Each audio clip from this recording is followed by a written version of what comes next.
नमस्कार, आप देख रहे हैं एमपी न्यूज़। मैं हूं पूजा रघुवीर आपके साथ। न्यूज़ रूम में बात करेंगे एमपी की कुछ बड़ी अहम खबरों पर, बात करेंगे कोरोना की। तो वहीं इंदौर में कोरोना के बढ़ते संक्रमण के साथ ही अब संख्या एक दिन में 2000 से ज़्यादा हो गई है।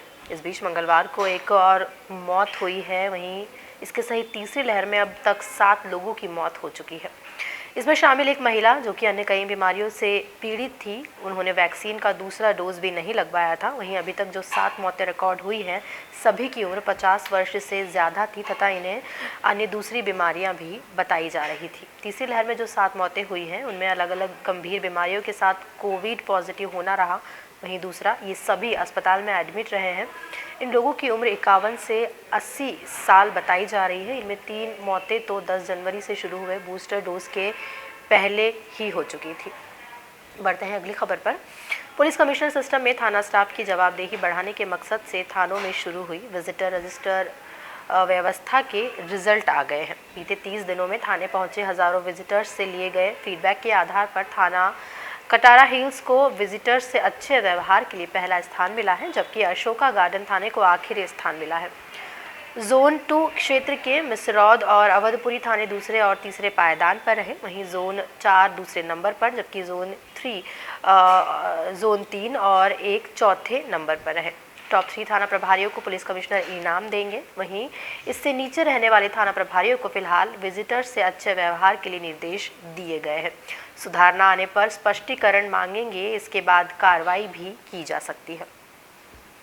पढ़ते हैं अगली खबर पर। राजधानी भोपाल में 24 घंटे के भीतर रैन बसेरा तैयार कर दिया गया। रैन बसेरा में 50 बेड है, जिन पर नए गद्दे, कंबल और तकिए रखे गए हैं। खाने और चाय की व्यवस्था भी यहां की गई है। सीएम शिवराज सिंह चौहान ने सोमवार की रात भोपाल रेलवे स्टेशन के प्लेटफॉर्म नंबर 6 के बाहर निरीक्षण किया था। कड़ाके की ठंड में उन्होंने स्टेशन के बाहर व अंदर रात गुजारते लोगों को देखा था। इसके चलते उन्होंने नगर निगम को रैन बसेरा शुरू करने को कहा था। वहीं सीएम के निर्देश के 24 घंटे के भीतर ही निगम ने मंगलवार रात में प्लेटफॉर्म नंबर 6 पर नया रैन बसेरा बना दिया। 50 बेड, जिन पर नए गद्दे, तकिए, कंबल, भोजन और चाय की व्यवस्था, चलित शौचालय, डस्टबिन, अलाव, गमले, सैनिटाइजर, मास्क, बिजली की व्यवस्था भी की गई है। 7 कर्मचारियों की ड्यूटी लगाई गई है, जो 24 घंटे में बारी बारी से ड्यूटी करेंगे। वहीं निगम कमिश्नर केवीएस चौधरी कोलसानी, अपर आयुक्त एमपी सिंह ने रैन बसेरे में पहुंचकर व्यवस्था करने के निर्देश भी दिए हैं। रुक करते हैं अगली खबर का। इंदौर में फिल्म लुका छुपी 2 की शूटिंग कर रहे एक्टर विक्की कौशल ने छावनी इलाके में क्रिकेट मैच खेला। मंगलवार को नसिया इलाके में शूटिंग हुई। यहाँ क्रिश्चियन कॉलेज में कुटुंब न्यायालय बनाकर शॉर्ट फिल्माए गए।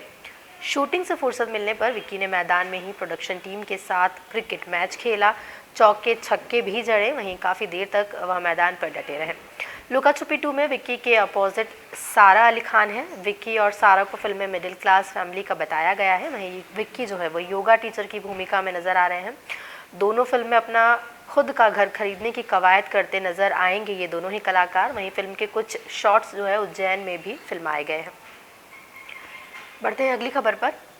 शंभू सन्यासी मंडल के संतों ने एक बार फिर सरकार को चेताया है कि जल्द ही कान्हा नदी का प्रदूषित पानी शिप्रा में मिलने से यदि नहीं रोका गया तो वे जल समाधि लेंगे। दरअसल उज्जैन के त्रिवेणी घाट के पास बनाया मिट्टी का डैम जो है एक बार फिर से बह गया है। मंगलवार को संत त्रिवेणी घाट पर बने मिट्टी के टूटे हुए डैम को देखने पहुंचे महानिर्वाणी अखाड़े के डॉक्टर अवधेश पुरी महाराज, मुकुंदपुरी महाराज, आवाहन अखाड़े से महंत सेवानंद गिरी महाराज, अग्नि अखाड़े से महंत रामेश्वर नंद महाराज, आनंद अखाड़े से महंत समुंदर गिरी महाराज, हरिओम नाथ जी महाराज, दत्त अखाड़े से महंत राजा पुरी महाराज सहित अन्य अखाड़ों के संत महंत इसमें मौजूद रहे।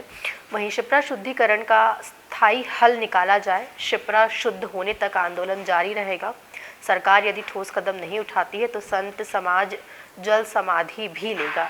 संत अवधेश पुरी ने कहा, इसके पीछे प्रशासनिक अधिकारियों की लापरवाही एवं उनकी संकुचित सोच ही प्रमुख रूप से जिम्मेदार है, संतों का ये कहना है। कलेक्टर आशीष सिंह ने कहा, मकर संक्रांति के लिए डैम बनाया गया था। हमने कट लगाया था ताकि पानी बह सके। जल्द ही एक स्टॉप डैम बनाया जाएगा।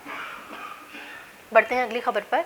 राजधानी में लगातार तीसरे दिन कोहरा छाया रहा। मंगलवार रात तापमान जो है 8.2 डिग्री तक गिर गया। लगातार 9 दिन से यहाँ पर जो पारा है वो 10 डिग्री से कम बना हुआ है। इसका सीधा असर लोगों की सेहत पर दिखने लगा है। वहीं शुगर, ब्लड प्रेशर जैसी गंभीर बीमारियों से ग्रस्त मरीजों में हार्ट अटैक और ब्रेन स्ट्रोक का खतरा इससे बढ़ रहा है। वहीं बीते एक सप्ताह में हार्ट अटैक के करीब 40% और ब्रेन स्ट्रोक के 30% केस बढ़कर सामने आए हैं।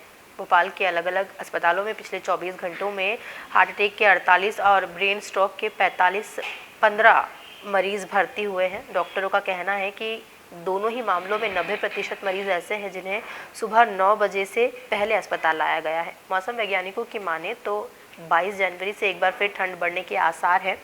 ऐसे में इन मरीजों को अपना खास ध्यान रखने की ज़रूरत है। ये थी कुछ महत्वपूर्ण खबरें। बाकी खबरों के लिए आप बने रहें एमपी न्यूज़ के साथ। नमस्कार। एमपी की नब्ज, एमपी का हाल, मध्य प्रदेश की हर खबर एमपी न्यूज़ टीवी के साथ। लगातार खबरों के लिए सब्सक्राइब करें हमारा YouTube channel MP news TV. Latest updates के लिए बेल आइकन दबाना जरा भी न भूलें।